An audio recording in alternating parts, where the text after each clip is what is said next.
स्वागत है।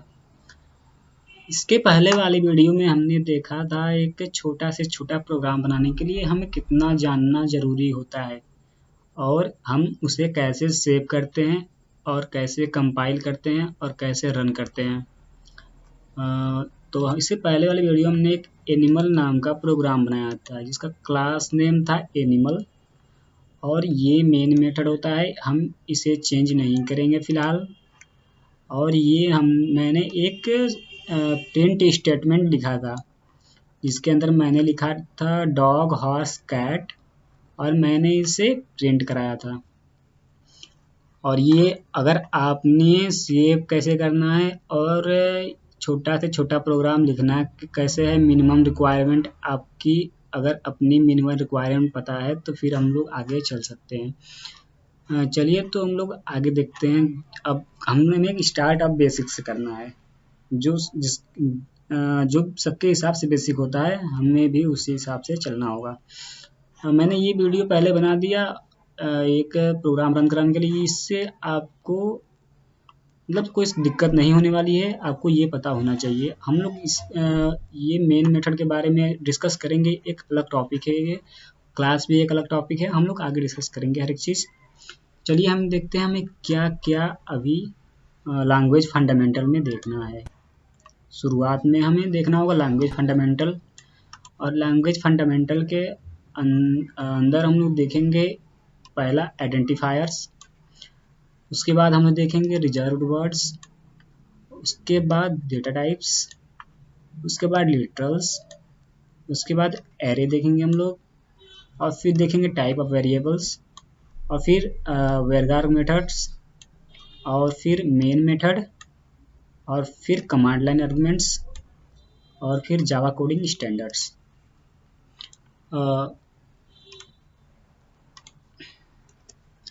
तो चलिए हम लोग देखते हैं सबसे पहले आइडेंटिफायर्स। ओके, मैं यहीं से नहीं करता हूँ।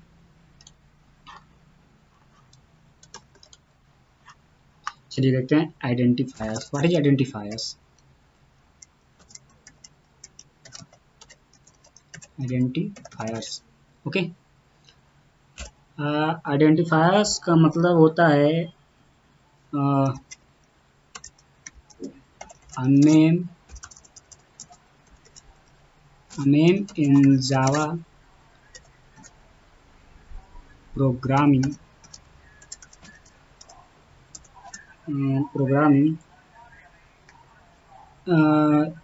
is programming by default considered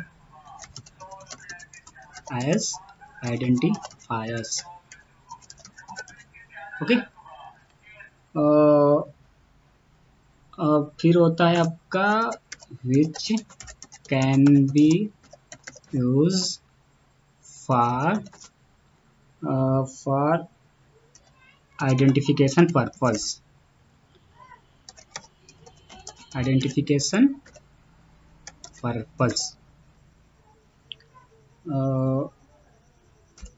और आगे it should be a class name, method name,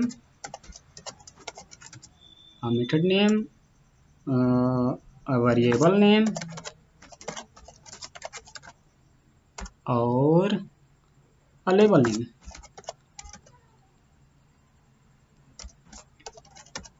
okay, मतलब कि आइडेंटिफायर्स वो होता है जिसका हम यूज़ करते हैं किसी चीज़ को आइडेंटिफाई करने के लिए।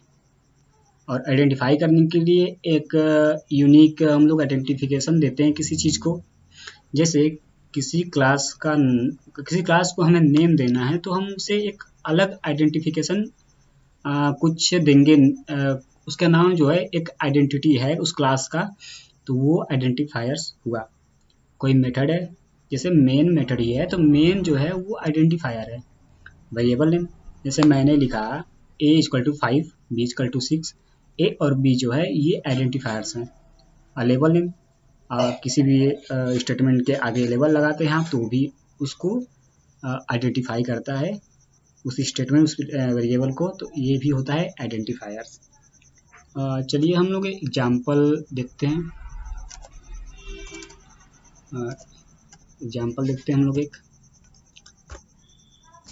मैंने लिखा क्लास।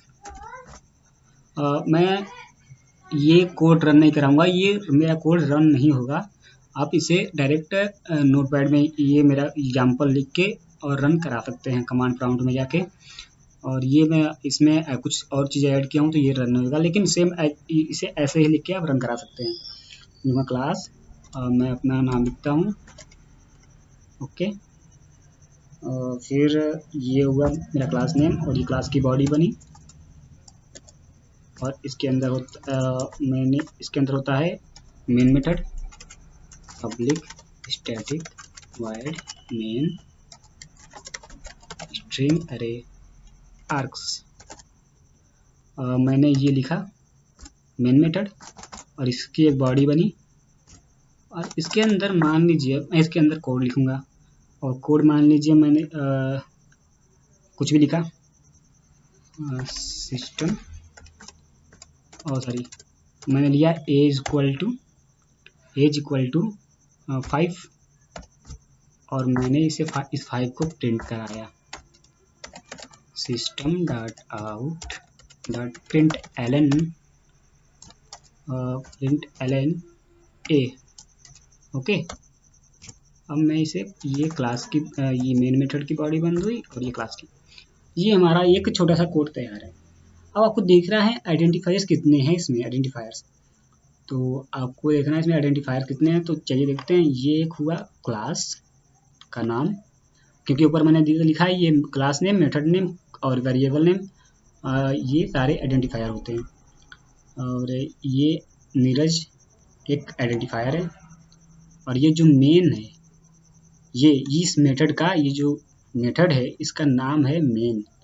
हम इसे चेंज कर सकते हैं, अगर जो जावा वर्चुअल मशीन की कोडिंग हुई है उसमें हम मेन की जगह अपना नाम लिख दे तो हम यहाँ मेन की जगह अपना नाम लिख सकते हैं। भले हम लोग मेन मेथड को चेंज नहीं करते हैं, लेकिन अगर वहाँ चेंज करते हैं हम लोग, जो जावा वर्चुअल मशीन JVM की कोडिंग जिसने जावा सॉफ्ट पीपुल जो जावा बनाए हैं, तो वहाँ से हम लोग कस्टमाइज करते हैं इसको, तो हम लोग यहाँ चेंज करते हैं। तो एक नाम है, इस मेन मेथड का नाम है, ये मेन खुद एक मेन मेथड का नाम है। तो ये हुआ आइडेंटिफायर्स। और ये वेरिएबल, देखिए एक ए जो है ये वेरिएबल एक वेरिएबल है, और वेरिएबल का नाम हमने दिया है ए। तो ये जो है ए है, वो है आइडेंटिफायर्स। तो मुझे लगता है आप आइडेंटिफायर्स के बारे में समझ गए होंगे। चलिए ये होता है आइडेंटिफायर। तो देखिए इसमें 1 2 3 आइडेंटिफायर्स हैं। आगे देखते हैं हम लोग रूल्स। हम लोग देखते हैं रूल्स। आइडेंटिफायर, किसी भी आइडेंटिफायर को अगर किसी भी व्यक्ति का नाम रखने का भी एक रूल होता है कि भाई या तो वो किसी पर्यायवाची पे होगा या फिर किसी, मतलब कुछ रूल होते हैं। अब ऐसे हम किसी इंसान का नाम डॉग तो रख नहीं सकते हैं, और किसी डॉग का नाम इंसान का नाम तो रख नहीं सकते हैं। तो इस हिसाब से इसका भी एक आइडेंटिफायर का रूल होता है। अब रूल होते हैं इसके, चलिए देखते हैं। Rules for defining identifiers. अब इसके रूल देखते हैं। और इसमें जो है पहला रूल होता है, जो कैरेक्टर अलाउ होते हैं आइडेंटिफायर लिखने के लिए, वो होते हैं the characters allowed for identifiers are, आप small a to small z ये लिख सकते हैं, capital A to capital Z, इसके बीच में कुछ भी लिख सकते हैं आप। और 0 to 9 आप कुछ भी लिख सकते हैं। या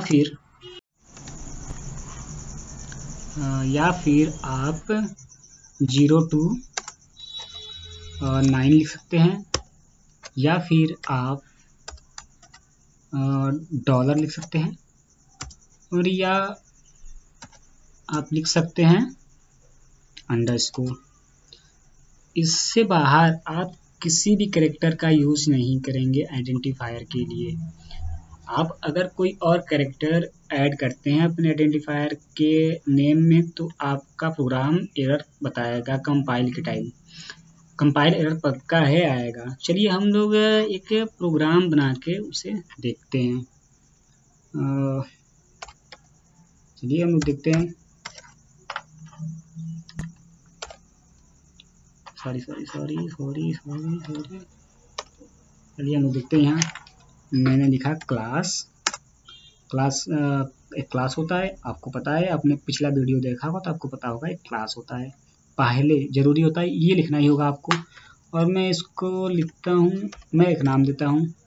मैंने एरर नाम का एक फाइल बनाया तो एरर मैंने दे दिया इसको नाम, और इसकी एक बॉडी बनी, और इसके अंदर मैंने मेन मेथड लिखा, वर्ड मैन स्ट्रिंग अरे आर्क्स, ये हुआ। और यहाँ मैं लिख रहा हूँ, मैं एक वेरिएबल में डिफाइन कर रहा हूँ। तो वेरिएबल का नाम आइडेंटिफायर होता है, मैंने बताया आपको पहले ही।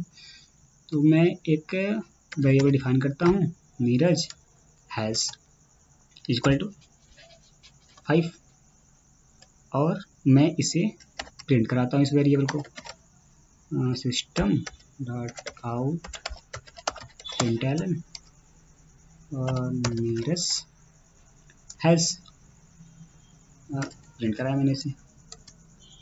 अब देखिए मैंने तो अपने हिसाब से प्रोग्राम एकदम सही लिखा है, कहीं इसमें गलत होने की चांस नहीं है, लेकिन गलत है क्योंकि मैंने हैज़ यूज़ किया और हमारे रूल में हैज़ नहीं था। तो चलिए देखते हैं एरर क्या आता है। मैंने ये मेन मेथड की बॉडी बंद की और ये क्लास की बॉडी बंद की, और मैं इसे सेव करता हूँ। यहाँ देखिए मैं इसे error1 नाम से सेव करूँगा। क्यों करूँगा? आपको पता है जिस नाम से क्लास होता है हमारा, उसी नाम से हमारी फाइल सेव होती है, error1। और डॉट जावा में एक्सटेंशन लगाऊंगा, ये भी आपको पता है, डॉट जावा एक्सटेंशन आपको लगाना होगा तभी ये फाइल हमारी वहाँ जावा JVM पे रन होगी। तो चलिए देखते हैं। यहाँ देखिए हमारा एक error1 का फाइल बन चुका है, और यहाँ कोई डॉट क्लास नाम की फ़ाइल नहीं बनी है, मतलब ये कंपाइल नहीं हुआ है। हम इसे कराते हैं कंपाइल और देखते हैं एरर क्या आ रहा है। तो चलिए ओपन करते हैं कमांड प्रॉम्प्ट, और यहाँ देखिए मेरा फाइल डेस्कटॉप पे है, तो मैं डेस्कटॉप के अंदर जाऊँगा, चेंज डायरेक्टरी cd डेस्कटॉप, ये आ गया मैं डेस्कटॉप के अंदर।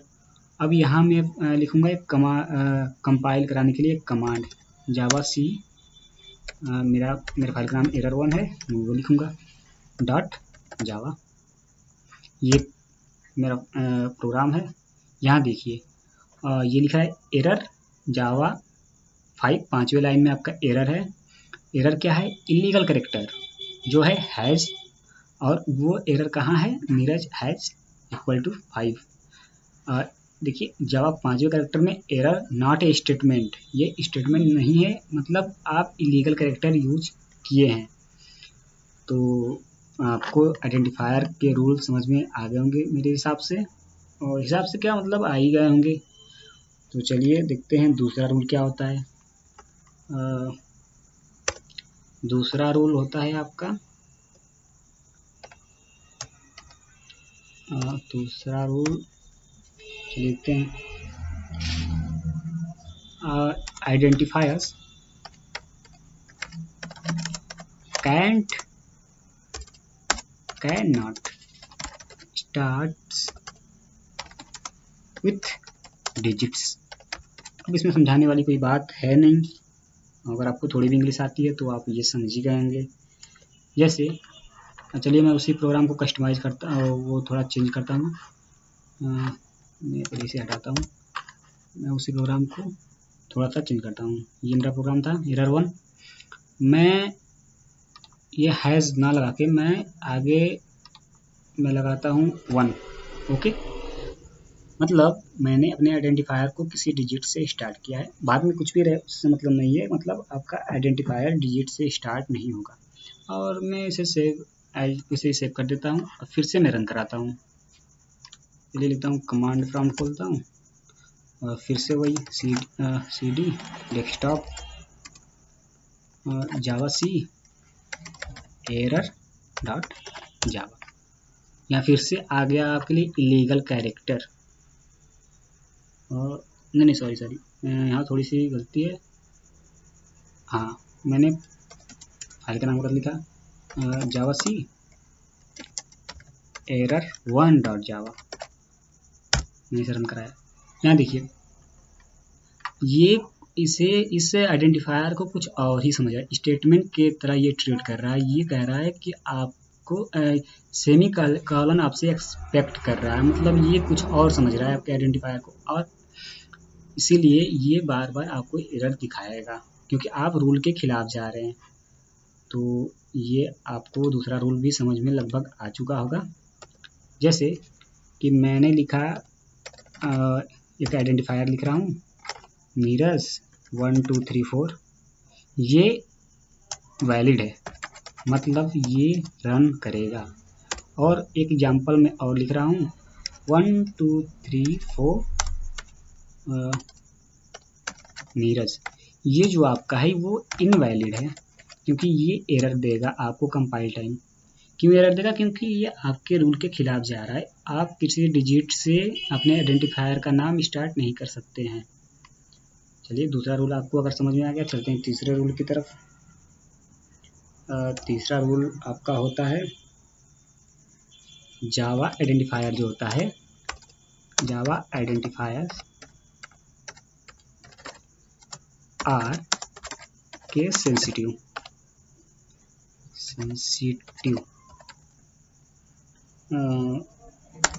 Of course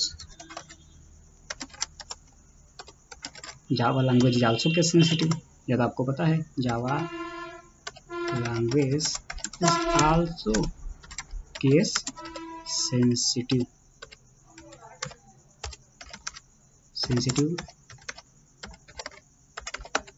programming language.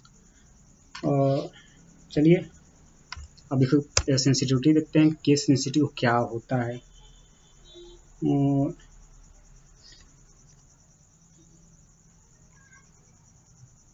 कि अगर आप लिखते हैं नीरज इज इक्वल टू 4 और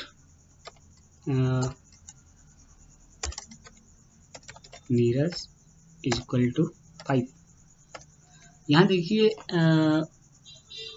वोकैबुलरी तो सेम, मतलब पढ़ने के लिए दोनों सेम है, नीरज नीरज, लेकिन पहले में मैंने कैपिटल से स्टार्ट किया है और दूसरे में मैंने स्मॉल लेटर से स्टार्ट किया है। यहाँ दोनों में डिफरेंस आएंगे, मतलब कि अगर आपका ये आइडेंटिफायर केस सेंसिटिव नहीं होता तो ये ओवरलोडिंग हो जाती, मतलब दोनों इसमें से कोई एक प्रिंट होता। चलिए जिसको भी हम रन कराते हैं, यहाँ मैं इसका नाम तो वही रहने देता हूँ, ये मैं देखता हूँ, मैं इसे लिखता हूँ, नहीं है, हम लोग आगे देखेंगे क्या होता है। मैंने पहले प्रोग्राम में डेटा टाइप नहीं लगाया था तो उससे कोई दिक्कत नहीं है। अब मैं लगा रहा हूँ, मैं इंट ले रहा हूँ, मैं कैपिटल एन से स्टार्ट कर रहा हूँ और इसकी वैल्यू मैं दे रहा हूँ 5, और एक मैं इंट ले रहा हूँ और मैं स्मॉल एन से स्टार्ट कर रहा हूँ, नेम वही है, उसमें दे रहा हूँ 6 और मैं इसे प्रिंट करा रहा हूँ, system dot out dot print एलन। मैं पहले कैपिटल एन से जो स्टार्ट हो रहा है मैं उसे प्रिंट कराऊंगा, उसके बाद system dot out dot print एलन, और जो स्मॉल एन से स्टार्ट हो रहा है मैं उसे प्रिंट कराऊंगा। ये हो गया आपका। अब चलिए इसे सेव करते हैं और फिर देखते हैं वैल्यू कैसे प्रिंट होती है। मैं इसे कंपाइल कराता हूँ जैसे हमेशा हम कराते हैं, javac error 1 dot Java. Compile fine, मतलब कहीं हमारा प्रोग्राम में कहीं एरर नहीं है मेरे प्रोग्राम में, और मैं इसे अब रन कराऊंगा। रन कराएंगे मैं लिखूंगा Java file name error 1 inter. यहाँ देखिए दोनों केस सेंसिटिव, मतलब मेरे कहने का मतलब था 5 और 6 प्रिंट हुआ, और हमने प्रोग्राम में क्या दिया था, कैपिटल एन से जो स्टार्ट हो रहा था हमने 5 दिया था, स्मॉल एन से जो स्टार्ट हो रहा था मैंने 6 दिया था, और दोनों को मैंने प्रिंट कराया था, मतलब 5 और 6 प्रिंट हो गया। मतलब केस सेंसिटिव है, आप वो समझ रहा है कि आपने अलग अलग आइडेंटिफायर दिया है। अब मैं इसे सेम करता हूँ, मैं भी इसे भी मैं स्मॉल एन से स्टार्ट करता हूँ। अब मैं इसे कंपाइल कराऊंगा, मैंने सेव कर दिया, अब मैं इसे कंपाइल कराऊंगा। CD डेस्कटॉप, डेस्कटॉप के अंदर गया, मैंने लिखा जावा सी एरर 1 डॉट जावा। यहाँ देखिए एरर आ गया, और ये कह रहा है कि वेरिएबल नीरज ऑलरेडी डिफाइन, मतलब पहले ही नीरज वेरिएबल जो है वो डिफाइन हो गया है मेन मेथड के अंदर, तो आप दोबारा इसे यूज क्यों, मतलब आपने दोबारा इसे डिफाइन क्यों किया। हाँ, तो ये चीज़ें होती हैं, आपका जो आइडेंटिफायर होता है वो केस सेंसिटिव होता है। यहाँ दिक्कत हुई थोड़ी, मैं इसे भी सही कर देता हूँ, फिर भी कोई यहाँ चेंजिंग नहीं होने वाली है।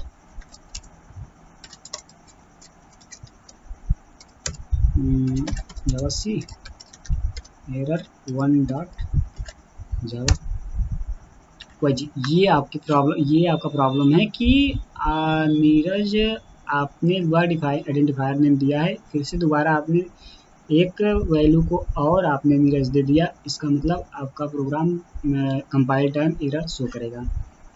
तो ये कहने का मतलब यह था कि ये केस सेंसिटिव होता है, आपको ये समझ में आ गया क्यों होता है। चलिए चौथा रूल हम देखते हैं। Fourth rule is there is no length limit for Java identifiers. Okay, अब ये भी आपको समझ में आ ही गया होगा, लेकिन but it is not recommended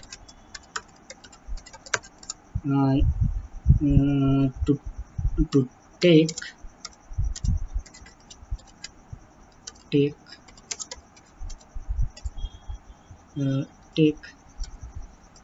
lengthy identifiers name, मतलब कि अगर मैं लिख रहा हूँ नीरज, ये मैं गया और यहाँ मैंने लिख दिया 5, ओ सॉरी आगे डॉट टाइप में कहीं जगह छूट जा रहा है मुझसे, यहाँ लगाना जरूरी होता है आपके लिए। इंट नीरज ये वैलिड है आपके लिए, देखिए ये वैलिड है, बिल्कुल वैलिड है, क्योंकि आइडेंटिफायर्स का कोई लेंथ लिमिट नहीं होता है। चलिए इस प्रोग्राम में हम कस्टमाइज़ करते हैं इसे थोड़ा सा, मैं इसे हटाता हूँ, मैं रिड्यूस करता हूँ इस प्रोग्राम को। यहाँ मैं लेता हूँ एक पूरा लंबा मैं कुछ आइडेंटिफायर ले रहा हूँ, मतलब बहुत ज़्यादा आइडेंटिफायर, ये देखिए, और मैं इसे चलिए ये मैं नोटपैड प्लस से नहीं, तो फिर इसका फ़ायदा है कि मैं कॉपी पेस्ट कर लूँगा, वो करना ही पड़ेगा आपको, क्योंकि आप इतना फिर दोबारा कैसे लिखेंगे। मैं कॉपी करता हूँ, यहाँ मैं पेस्ट कर दे रहा हूँ, तो मैं इसे हटा दे रहा हूँ, ये देखिए, और मैं इसे सेव करता हूँ। चलिए मैं हम लोग इसे रन कराते हैं।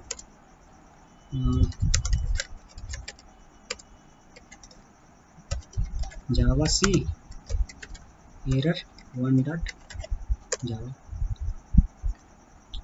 ओ सॉरी फाइल नेम मैंने गलत लिख दिया, javac error 1 dot Java compile fine, और जावा एरर 1, देखिए 5 प्रिंट हो गया।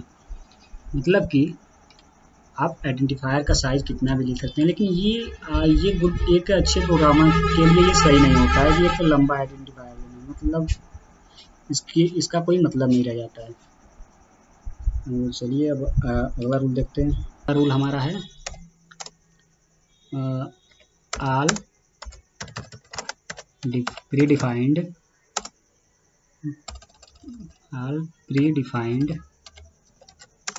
इंटरफेस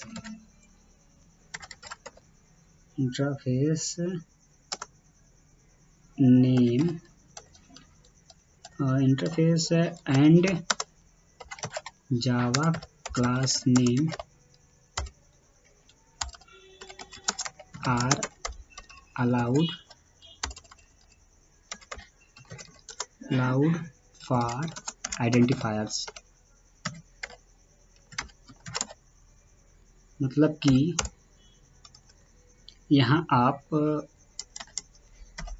इंट, मैं इंटीजर टाइप दे रहा हूँ, तो इंट स्ट्रिंग इक्वल टू 7 आप ये ले सकते हैं। यहाँ आपका कोई एरर नहीं आएगा, जबकि स्ट्रिंग एक आप जानते हैं ये रिजर्व वर्ड है, तो आप इसे भी एज ए आइडेंटिफायर ले सकते हैं। चलिए हम लोग इसे देखते हैं। मैं इसी प्रोग्राम में थोड़ा चेंजिंग करता हूँ। मैं इंट ले रहा हूँ, int string is equal to 7 और मैं इसे प्रिंट करा रहा हूँ system.out.println स्ट्रिंग। ठीक, और ये मैं प्रोग्राम कंप्लीट करता हूँ और मैं इसे कंपाइल कराता हूँ। चलिए कंपाइल कराते हैं इसे। जावा सी एरर 1.java और सॉरी मैंने वहाँ कुछ स्पेलिंग मिस्टेक किया था यहाँ स्ट्रिंग के लिए। अब सही है। चलिए कंपाइल कराते हैं। Javac error 1.java। देखिए प्रोग्राम में कहीं एरर नहीं दिखा रहा है, क्योंकि जबकि स्ट्रिंग एक रिजर्व वर्ड है, हमने उसे एज ए वेरिएबल डिफाइन किया है, लेकिन फिर भी एरर नहीं आया। आपका ये कोई प्री डिफाइंड क्लास नेम और इंटरफेस नेम आपका अलाउ है, बट ये एक अच्छे प्रोग्रामर के लिए ये सही नहीं होता है कि आप इसमें कन्फ्यूजन बहुत बड़ा होता है ना, मतलब आप इसमें कन्फ्यूज हो सकते हैं, या आप नहीं तो कोई और, इससे कोड की रीडेबिलिटी कम होती है, सिंपल सी बात है। तो चलिए आज हम लोग इसे आइडेंटिफायर की टॉपिक यहीं ख़त्म करते हैं। मुझे आई होप कि आपको समझ में आ गया होगा। आगे हम लोग देखेंगे रिजर्व वर्ड्स क्या होते हैं, कितने होते हैं, कैसे होते हैं। तो